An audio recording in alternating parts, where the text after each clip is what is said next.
Welcome to Markigy. Grab some coffee and let's talk about what's working in marketing, who these strategies are designed for, and how to be customer-centric while we do it.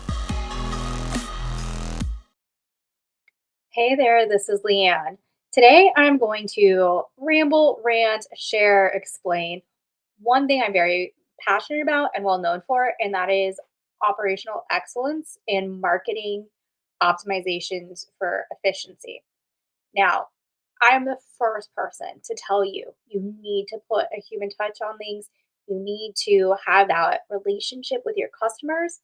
But I also am a huge advocate for working smart. We should work hard. So it's not work smart or not harder. It just work smart.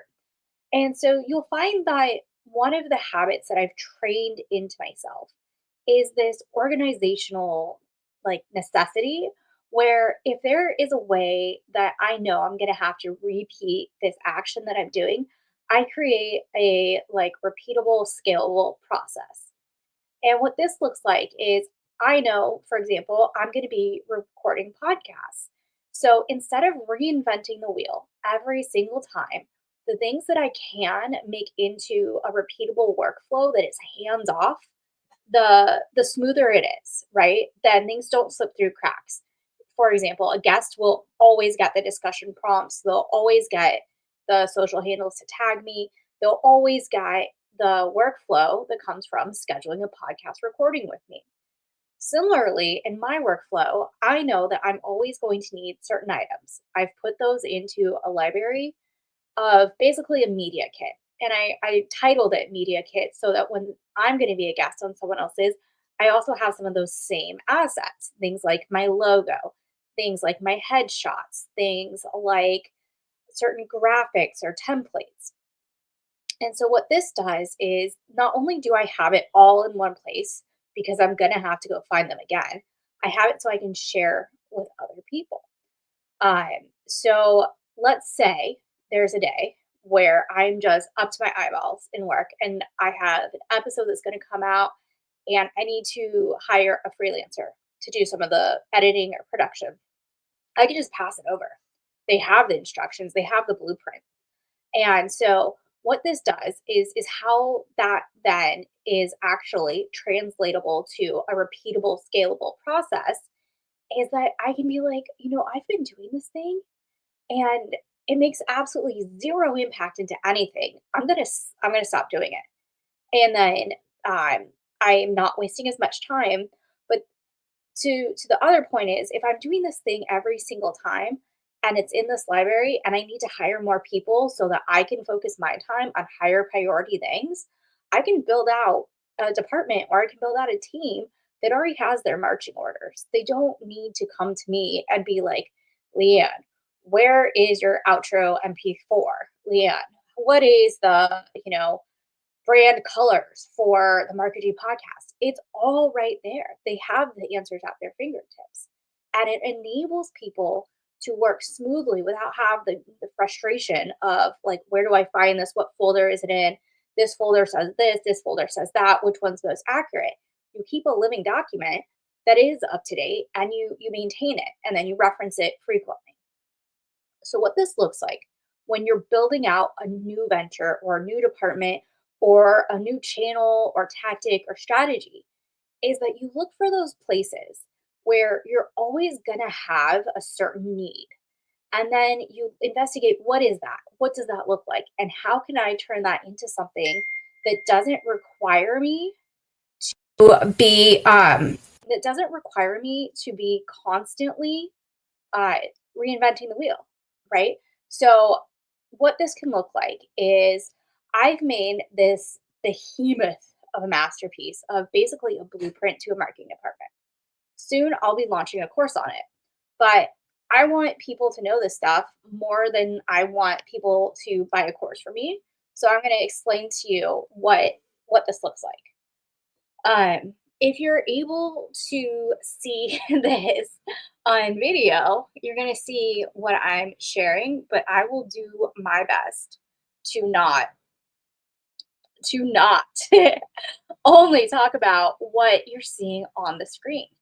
And so we're going to look in this tab. And, in this, I have like an attribution of touch points, and I made this map essentially to allow me to know where those touch points are going into the pipeline so that there's things taken off of manual tasks and tedious actions. And there's also data about whether or not something works. But I really meant to share with you this foundational items, like templates, project management tracker. And so I've gone through and I've thought every single time you are going to have a need for a landing page. What templates do you need for that? You need you're going to need a pre-event landing page. You're going to need a post-event landing page. You're going to need a thank you page. You're going to need a subscription page or a lead magnet from an ad page, a partner marketing page, or some sort of like book or download page. So you can make templates for those. And then for every event, you don't have to make a brand new landing page. You just put in the information specific to that event. Or once you're ready to get fancy with it, you can take that landing page framework template and you can start to experiment because you can change one of those variables and you can be like, hey, does this perform better than this? And you can say, I wonder why. Or you can start to create some places where you can optimize further. But when you're reinventing it every single time and there's no consistency, between like the structure or the call to action, or there's just no consistency whatsoever, you're not comparing apples to apples. And you have no real way of knowing, is it the way that this is like looking, the way that the page is designed? Is this the way that the colors are? Is it the messaging? Is it the branding? You don't know if it's any of that or if it's the offer. So if you have two identical pages and all you change is the event, aka the offer, then you can start being like apples to apples. Then you can be like, hey, people care more about this thing than they care about that thing. Now, that's also working on assumptions, and you should do further investigation, but it at least gives you a starting point instead of just having zero clue about anything. And so that's a concrete example about why I feel so strongly about templates and repeatable things is because not only does it save you the actual manual time of going through and rewriting a landing page for every single thing every single time, but it allows you to save the man hours, optimize your marketing, and then it also, if you're working across departments, it allows them to take some of that like mental weightlifting. Let's say you have a compliance department. Compliance needs to be able to like work through this quickly and they'll be able to just clock it that this is the exact same structure, the exact same disclaimers, the exact same blah blah blahs, and all that's changed is the actual event. And then you can start to have a conversation with them about what you can change, what you want to change and things like that, and make sure it's still within compliance for your goods and services and events. Further on, I've got a list of templates for some social channels like YouTube. You should have a thumbnail template for different types of things because thumbnails are the eye grabbers, are the things that get people excited about watching the video. And so a thumbnail can be very important. Um, Intro, outro, YouTube banner, your avatar. If there's caption footers with a call to action, this also um, helps you reaffirm, reattach your brand. Your branding is more going to be more consistent when you have templates that are thought out and the work done ahead of time. So that it's less of like, oh well, I didn't know what colors to use, or I didn't have the right logo, or the brand rules don't get trampled when you have templates. Social posts, you can come up with some templates there.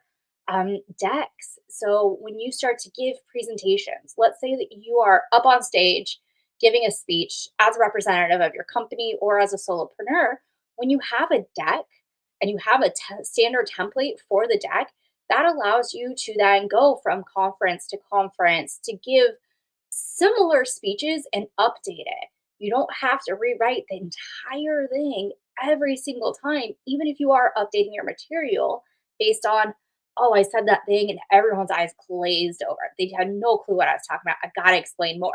Cool. Add a slide to the deck, but it'll still look like it belongs there. Or vice versa.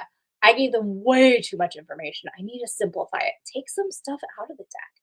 But when you are rewriting the deck every single time, completely from scratch, like, do you have time to do that? Is that the best use of your time? Could you instead be putting that time and effort and energy into saying something more resonating, into the words that you're saying, the messages, the connection that you're actually making with the people, instead of doing the busy work of how do I get a hook? Like, what is, I got to write a thank you email. Like, I got to go in and manually say, thanks for signing up. I'm so glad. Okay, you could. And to create like more concrete one-to-one, yeah, write that email, but you could make sure that you know what you're trying to include in that email. Dear blah blah blah's name. I really appreciated XYZ about our encounter. And then here's what I thought would be helpful for you because of what we talked about. And then room to list those things or resources. I'd like to keep in contact. What's the best way? Or let's schedule, it just, instead of rewriting these scripts, instead of rewriting these emails, instead of re graphic designing all of these things, just templatize them and make it wrapped up and neat and let your mental work be the knowledge and the expertise that you really have so you aren't hung up on those things. And I think that this is where you really see the difference between those high performing teams and those like revenue driving marketing departments and the ones that are order takers.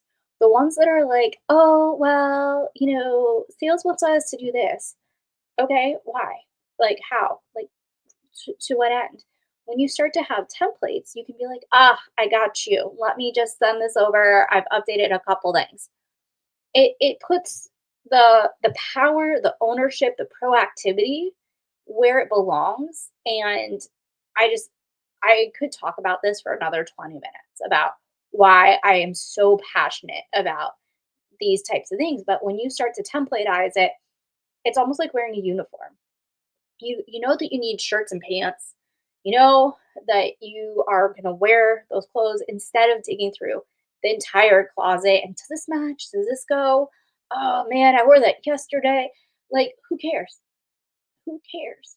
Use the template, make it nice, say what you need to say, and get it shipped quickly, efficiently, and then you can make things faster. Um, I would end there. I would end there. But when you look at this spreadsheet, it feels like a lot of things because there are 58 lines and there is A through K as far as like kind of checklist columns, but it starts with a strategic brief. And I don't want to shock you, but there's even you should have a template for your strategic briefs. The process goes strategic brief, creative brief, first draft, revision one, revision two, final, pushed live, connected to funnel, analytics measured and reported and revised. Okay, so those are the things that you need to do. If you want to see what this single spreadsheet or what this behemoth of a document it looks like, I would love to talk more about it. I do plan, like I mentioned, to do a small cohort of people to like talk through it because it is so meaty that I've shared it with other high level people and they're like, you're going to need to explain what you're thinking. This is beautiful. This is amazing, but it is a lot. So that was today's first little bite-sized piece of it. And I love to talk more. You cannot give me a greater compliment. Have a great day.